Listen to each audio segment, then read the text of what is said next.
함께 읽은 본문의 말씀을 통해 귀를 기울이리니, 우리 함께 제목 읽어볼까요? 시작. 귀를 기울이리니, 이런 제목으로 함께 말씀 나누도록 하겠습니다. 우리 솔로몬의 성전 건축의 과정을 우리가 매일의 말씀 묵상 또 목요 예배를 통해 또 지난주부터 계속 나누고 있습니다.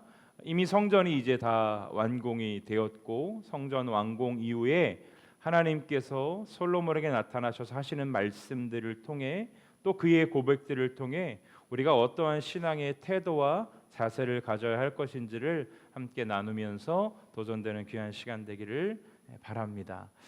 어제 제가 아내와 우리 동우 소영이 결혼식을 다녀왔는데요. 오랜만에 결혼식에 가서 그런지 저희 아내가 마음이 많이 몽글몽글했던 것 같아요. 그래서 평소에 하지 않던 행동을 자꾸 저한테 하는 거예요. 자꾸 손을 잡는 거예요. 그러더니 계속 물어보더라고요. 설레냐고. 참 그게 제일 힘든 질문 아닙니까? 저희도 벌써 만나고 연애하고 결혼한 지 이제 20년이 됐는데, 그래서 제가 대답을 회피를 했더니 끈질기게 계속 물어보더라고요. 집에 올 때까지. 설레냐고. 그래서 제가 그냥 설렌다고 한마디 해주면 되는데 그걸 못하고, 여보 지금 설레면 심장병이야 막 이러면서 그냥 그 대답을 회피하면서 집에 돌아왔던 시간이 있었습니다. 함께하는 시간만큼, 함께 시간을 보내는 만큼 가족이 되었던, 귀한 동역자들이 되었던, 뭐 어떠한 관계가 되었던 편해지는 것이 사실입니다. 그죠? 그런데 중요한 것이 있습니다. 그 편함 가운데 잊지 않아야 될 태도도 분명히 우리는 기억해야 된다라는 것이죠. 편하면 예의가 사라지는 경우가 많이 있습니다. 편하면 절차가 사라지는 경우도 많이 있습니다. 편하면 해야 할 일을 하지 않는 경우들도 많이 드러나고 또 보여지기도 합니다. 하나님과 우리 사이를 이 관계라는 두 글자 안에서 우리는 늘 깊이 생각을 해야 합니다. 여러분 어떠세요? 여러분들이 예수 그리스도를 믿는 신앙을 가지고 하나님의 자녀로 살아가는 그 시간들 가운데 하나님과 여러분과의 관계는 어떠한 모습으로 조합해 드려지고 계십니까? 물론 사람과 사람이 만나 지난 시간처럼 편한 관계의 어떤 모습은 아니지만, 하나님과 우리 사이에 오히려 시간이 오래 지날수록 그분과 친밀함을, 그분과의 어찌 보면 그 가슴 설렜던 그 첫사랑의 만남과도 같은 그 부분이 우리 안에 여전히 남아 있는지 또한 우리는 점검을 할 수 있어야 될 것입니다. 솔로몬이 성전의 왕궁을 다 건축했습니다. 무리 없이 잘 건축되어졌고, 8장 말씀에 보면 우리 지난주 목요일에 먼저 8장을 나눴었는데, 그 성전 건축의 모든 과정의 평가를 뭐라고 이야기하냐면 결점이 없었다라고 성경은 이야기를 합니다. 그러나 그 결점 없었다라는 그 결점이 우리 인간의 눈으로 이야기하는 평가 기준과는 조금 다른 것이죠. 정말로 조금도 흠이 없고 조금도 티가 없는 그 모습이 아니라 성전 건축의 모든 과정 가운데 하나님의 명령과 말씀을 따랐던 것, 그것을 결점 없던 것이라고 표현을 하죠. 여러분, 한 건물이 다 지어지고 나면 중요한 것이 무엇이냐면 준공검사라는 것을 받습니다. 이것이 제가 보니까 우리나라에서 정한 것도 있지만 또 지역마다 정한 것이 또 다르고 위치마다 정해진 것이 다른데, 그것을 통과하는 일도 그리 쉬운 일은 아니라고 하더라고요. 그런데 그것을 통과하기 위한 기준에 맞추어서 공사가 대부분 진행이 됩니다. 여러분, 그 어떠한 건물도 아무리 멋지게 지은 그 성전도, 제가 이번 주 전주에서 3일 머무면서 총회를 참석했는데 정말 교회 멋지게 잘 지었더라고요. 뭐 안에 풋살장도 있고요. 뭐 제가 눈으로 본 교회 중에는 손꼽힐 정도로 큰 공간의 그 교회였는데, 저는 이제 그런 거 보면 한번 좀 궁금해가지고 다들 그 총회에 참석할 때 저는 1층부터 옥상까지 한번 다 돌아봤어요. 왜 이렇게 여기를 지었을까? 이건 무슨 표현일까? 그런데 아무리 멋지게 지은 건물도 시간이 지나니까 결점이라는 게 생기더라고요. 비가 샌 모습도 있고 또 뭔가 좀 뜯겨져 나간 이런 부분들도 있고 그런 걸 볼 수가 있었습니다. 여러분, 아무런 결점이 없었다라는 이야기는 건축물에 하자가 없었다라는 이야기도 될 수 있겠지만 더 중요한 건 하나님의 마음에 흡족했다라는 것입니다. 할렐루야. 하나님 왜? 그래서 우리 지난주에 목요일에 말씀 나누신 분들은 기억하시겠지만 하나님의 명령을 따라 성전이 건축되어진 것을 우리는 볼 수 있었습니다. 여러분, 솔로몬이 이 성전 왕궁을 다 건축한 후에 그의 태도가 우리에게 귀감이 되는 것은 사람이 무언가를 이루고 나면 칭찬받을 만한 일을 하고 나면 자연적으로 교만해질 수 있고 어깨에 힘이 들어갈 수 있단 말이에요. 그러나 솔로몬의 태도는 무엇이었습니까? 시작도 하나님과 함께하는 것이었고 과정 가운데도 하나님 명령을 따라 하나님과 함께하는 것이었고 하나님께서 하나님 앞에 간구와 기도로 신앙의 태도와 자세를 취한 이 솔로몬을 귀하게 여겨주셨다는 것을 우리는 볼 수 있는 것이죠. 여러분, 하나님께서 그의 기도를 듣고 응답하셨다 성경은 이야기합니다. 12절 말씀에 보면 내가 이미 내 기도를 듣고 이곳을 택하여 내게 제사하는 성전을 삼았다라고 말씀하시면서 하나님은 여전히 솔로몬의 기도뿐만이 아니라 우리의 기도를 들으시고 응답하시는 하나님이시다라는 것을 우리는 기억해야 될 것입니다. 이 기도의 응답이라는 것은 내 요구대로 오는 것은 아닙니다. 철저히 하나님은 하나님의 방법과 하나님의 때에 역사하시는 하나님이심을 우리가 기억을 해야 될 것입니다. 이 중요한 신앙의 자세를 취하는 것이 왜 중요한가? 여러분, 겸손은 성격 성품이 아닙니다. 하나님과 함께 하나님과 동행한 자에게 주시는 하나님의 은혜임을 성경은 그래서 우리에게 뭐라고 이야기합니까? 하나님은 교만한 자를 물리치시고 겸손한 자에게 은혜를 주시는 하나님이시다. 그렇게 말씀하시죠. 하나님 앞에 머물 때에만 나올 수 있는 신앙의 태도가 있다라는 거예요. 하나님과 동행할 때에만 주어지는 신앙의 태도가 있다라는 거예요.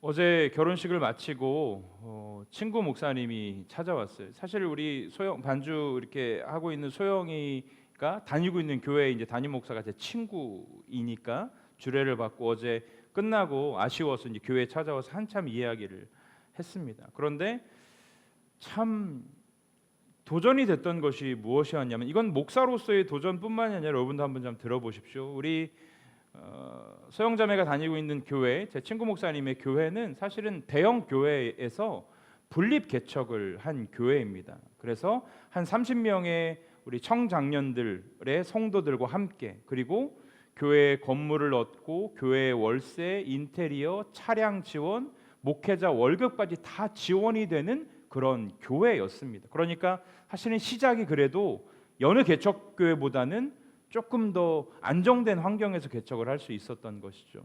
물어봤더니 월세 그리고 교회 차량은 계속해서 지원이 되는데 담임 목회자의 이제 사례비는 딱 1년만 지원이 돼서 이제 지원이 이제 끊겼다고 하더라고요.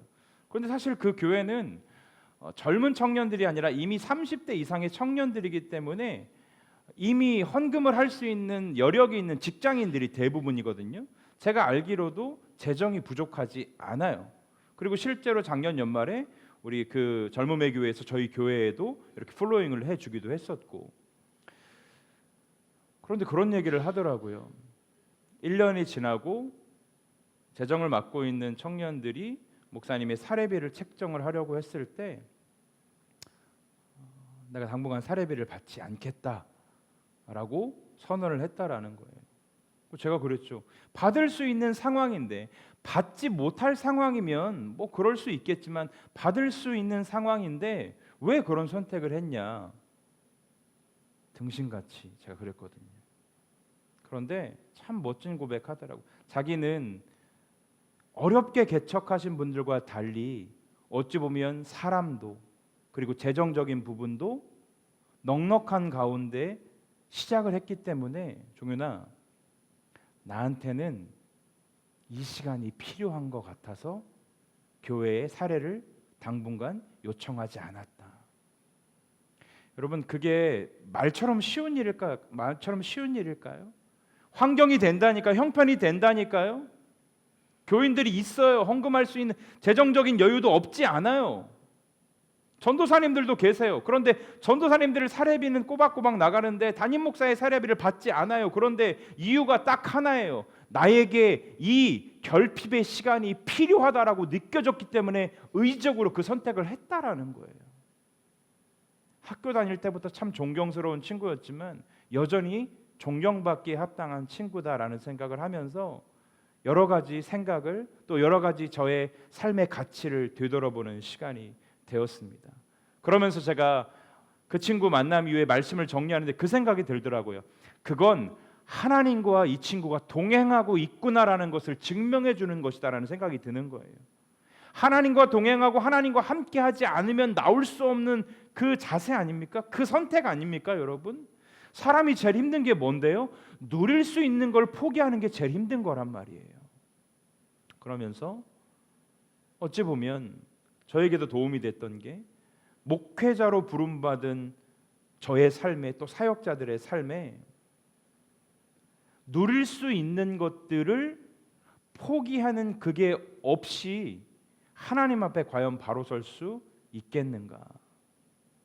하나님은 솔로몬에게 나타나셔서 말씀하십니다. 나는 이미 너의 기도를 다 듣고 있고 이곳은 내가 선택한 곳이고 너의 기도를 듣고 내가 이곳을 선택한 것이고 내가 드리는 그 제사를 받을 성전으로 삼은 곳이다 라고 이야기를 하고 있습니다.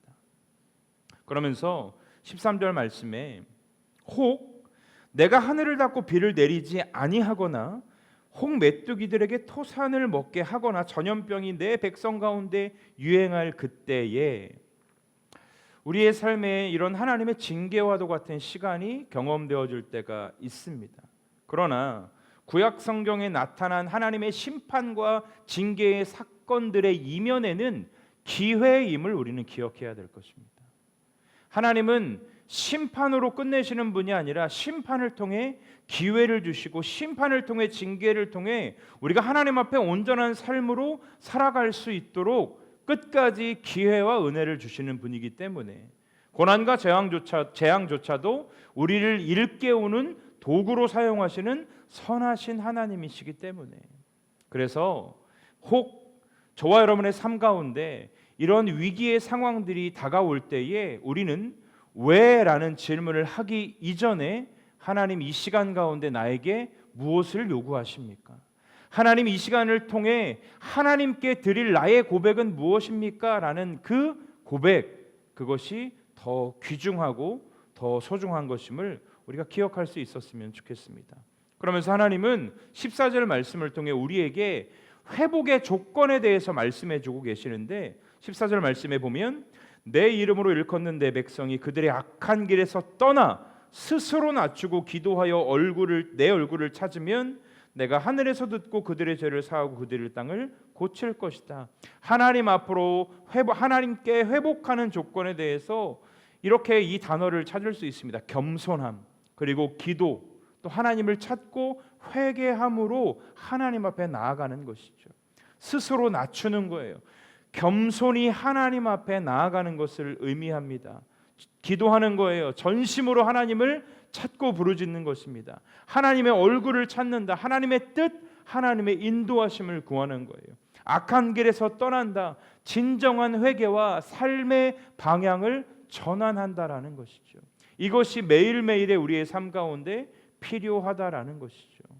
그 누구도 평탄한 삶으로만 하나님이 우리를 인도하시지 않습니다. 사건마다 숨겨놓으신 하나님의 뜻과 섭리가 있음을 여러분 기억하셨으면 좋겠어요. 왜라는 질문 이전에 이 시간을 통해서 나의 신앙의 태도를 하나님이 어떻게 요구하시는가?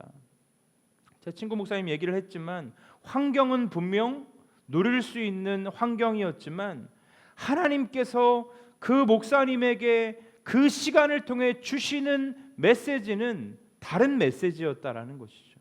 우리 인생도 마찬가지입니다. 제가 반복적으로 말씀드리지만 신앙생활은 공식이 있지 않습니다. 똑같은 상황이어도 하나님은 다르게 역사하십니다. 똑같은 환경 속에서도 하나님의 역사하심이 다 똑같지 않은 것은 그만큼 하나님은 한 사람 한 사람 인생을 향한 각자 다른 뜻과 계획이 있기 때문에, 그렇기 때문에 동일한 모습으로 우리 가운데 역사하시지 않는다라는 것이죠. 그렇게 겸손함으로 간구로 회개로 하나님 앞에 나아가는 백성들에게 14절 말씀에 약속을 주십니다. 결국은 어떤 약속입니까? 하늘에서 그 간구와 그 기도를 들으시고 그들의 죄를 사하시고 그들의 땅을 고치시겠다, 회복시켜 주시겠다라는 약속을 허락해 주신다라는 것이죠. 개인도 가정도 교회도 나라의 회복도 반드시, 사실 어찌 보면 그래서 지금 이 시대에 가장 많이 인용되어지는 성경 구절이 이거잖아요. 여느 집회할 거 없이 회복이 필요한데 그 회복의 출발점이 결국은 무엇입니까? 겸손하게 하나님 앞에 부르짖고 하나님의 뜻을 구하고 악한 길에서 떠나면 하나님이 듣고 사하시고 이 땅의 모든 죄악들을 이 땅을 고쳐 주실 것을 소망하면서 이 시대가 이런 것들을 외치고 있는 것이죠. 그러면서 15절 말씀에 보니까 이제 이곳에서 하는 기도에 내가 눈을 들고 귀를 기울이겠다.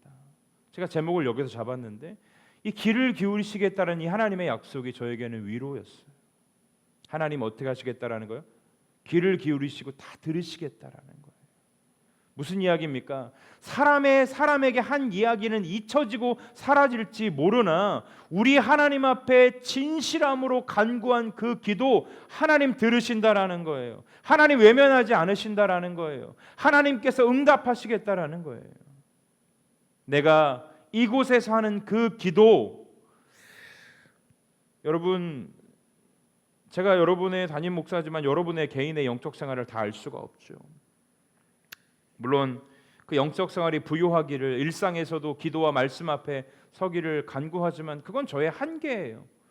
제가 같이 살지 않는 이상, 같이 살아도 결국 제가 여러분들을 위해 기도하는 건 여러분 말씀 묵상하게 해주십시오, 기도하게 해주십시오, 이것보다 은혜가 풍성케 해주십시오. 왜냐하면 은혜가 풍성하면 말씀 앞으로 가거든요. 기도의 자리를 찾거든요. 저와 여러분 안에 은혜가 있어야 될 이유가 바로 그것입니다. 잘 먹고 잘 살기 위해서가 아니라 하나님의 은혜가 부어졌을 때 우리는 겸손하게 말씀 앞으로 기도의 자리, 예배의 자리로 나아가게 되어 있습니다. 그때에 우리는 하나님의 인도하심을 받을 수 있기 때문이라는 것이죠. 여러분 정말 기도하고 계십니까? 정말 하나님 말씀 사랑하고 계십니까? 정말 하나님의 뜻대로 살기를 소망하고 계십니까? 16절 말씀에 이는 내가 이미 이 성전을 13절에 나왔던 말씀을 12절에 나왔던 말씀을 다시 한번 상기시켜 주시죠. 이미 이 성전을 내가 선택하였고 거룩하게 하여 내 이름을 영원히 여기에 있게 하였다라는 그 약속을 다시 한번 상기시켜 주면서 뭐라고 말씀하십니까? 내 눈과 내 마음이 항상 여기에 있으리라. 여러분 성경에서 그 어떠한 것을 우리에게 공급하시겠다라는 약속보다도 내가 너희와 함께 하겠다라는 이 약속이 여러분의 축복의 언어가 될 수 있기를 주의 이름으로 축원합니다. 하나님이 함께 하심, 오늘 뭐라고 이야기합니까? 내 눈, 내 귀, 내 마음 항상 여기에 있을 것이다. 나는 너를 떠나지 않을 것이다. 나는 너와 늘 동행할 것이다. 여러분 세상 끝날까지 우리와 함께 하시겠다고 약속하지 않으셨습니까? 그 약속을 믿는 자들에게는 그 믿음만큼 하나님이 역사하시고 그 믿음만큼 우리 가운데 하나님의 일들이 나타나고 드러난다라고 저는 확신합니다. 패역한 이 시대 가운데 우리는 끊임없이 하나님의 일하심을 외치고 하나님의 역사하심을 외쳐야 할 것입니다. 사랑하는 동역자 여러분, 저와 여러분의 삶 가운데 우리의 작은 신음에도 귀를 기울이시고 우리에게 눈과 귀와 마음을 두시는 그 하나님이 함께 하신다라는 것, 그것이 능력입니다, 여러분. 다른 게 능력이 아닙니다. 하나님이 함께 하심이 능력이고 하나님이 내 삶에 동행하셔서 우리의 삶을 이끄심이 능력인 것입니다. 귀를 기울이시는 하나님이 나와 함께 한다라는 그것만으로도 우리는 승리할 수 있는 것이고, 우리에게 눈과 귀뿐만이 아니라 어때요? 마음이 항상 우리와 함께 하시겠다라는 거예요. 마음이. 이게 제일 중요한 거 아닙니까, 여러분? 몸이 와 있는 것과 마음이 와 있는 건 다르거든요. 몸만 와 있어도 마음이 가지 않으면 온전한 사랑이 나갈 수 없습니다. 그러나 몸은 떨어져 있어도 마음이 늘 함께하고 가치를 함께 한다라면 함께한 그 마음 가지고도 충분히 위로할 수 있는 것이고 충분히 위로를 받을 수 있는 것이죠. 말씀을 정리합니다. 하나님은 약속하셨습니다. 나의 눈과 귀와 마음을 이곳에 두겠다. 여기에 항상 있을 것이다. 그 하나님의 약속을 붙잡고 살아가는 자가 무언가가 이루어지지 않아서 실망하고 좌절하는 것이 아니라 이루어지지 않았음에도 또 다른 하나님의 일이 내 삶에 있을 거라는 믿음과 소망으로 바뀌어지는 거죠. 여러분, 소망이라는 단어는 내가 원하는 것이 단순히 이루어지는 것을 뛰어넘어서 내 원함이 이루어지지 않아도 가장 위대하신 하나님의 길이 우리의 삶 가운데 있다라고 믿는 것이 소망이에요. 단순히 일희일비하면서 이것이 되고 이것이 되지 않고 그것에 마음 두는 것이 아니라 하나님은 선하시기 때문에 그 선하신 하나님의 뜻이 우리 안에 있으면 그래서 여러분, 우리에게 절대적 믿음이 필요한 게 왜 그렇습니까? 다시 한번 여러분에게 권면합니다. 주님 주시는 게 제일 좋은 거예요. 할렐루야. 주님 허락하시는 그 시간이 가장 복된 시간인 거예요. 그렇게 믿으셔야 돼요. 이건 요즘 MZ세대들은 가스라이팅이라고 하더라고요. 아니요. 믿음은 절대적인 거예요. 믿음은 타협하는 게 아니에요. 목요일도 말씀드렸지만 믿음은 타협이 있지 않아요. 절대적으로 우리가 따라야 될 것들이 정해져 있어요. 그거 따르는 게 믿음이에요. 타협하면서 내 안위를 따지는 게 믿음이 아니라는 것이죠. 우리 모든 흐르는 공동체의 귀한 성도들의 삶에 주님이 함께 하시겠다고 약속하셨어요. 마음과 눈과 귀를 하나님께서 우리의 삶 가운데 두시겠다고 약속하셨어요. 그 약속 믿고 살아가면서 한 주간도 여러분의 삶에 동행하시는 하나님의 손길로 감사의 고백과 찬송이 끊어지지 않기를, 또 결국 그 삶은 말씀 앞으로, 그 은혜는 기도의 자리, 예배의 자리로 우리를 인도하시다라는 사실을 기억하시면서 승리하는 우리 모두가 될 수 있기를 주의 이름으로 축복합니다. 우리 함께 찬양하시면서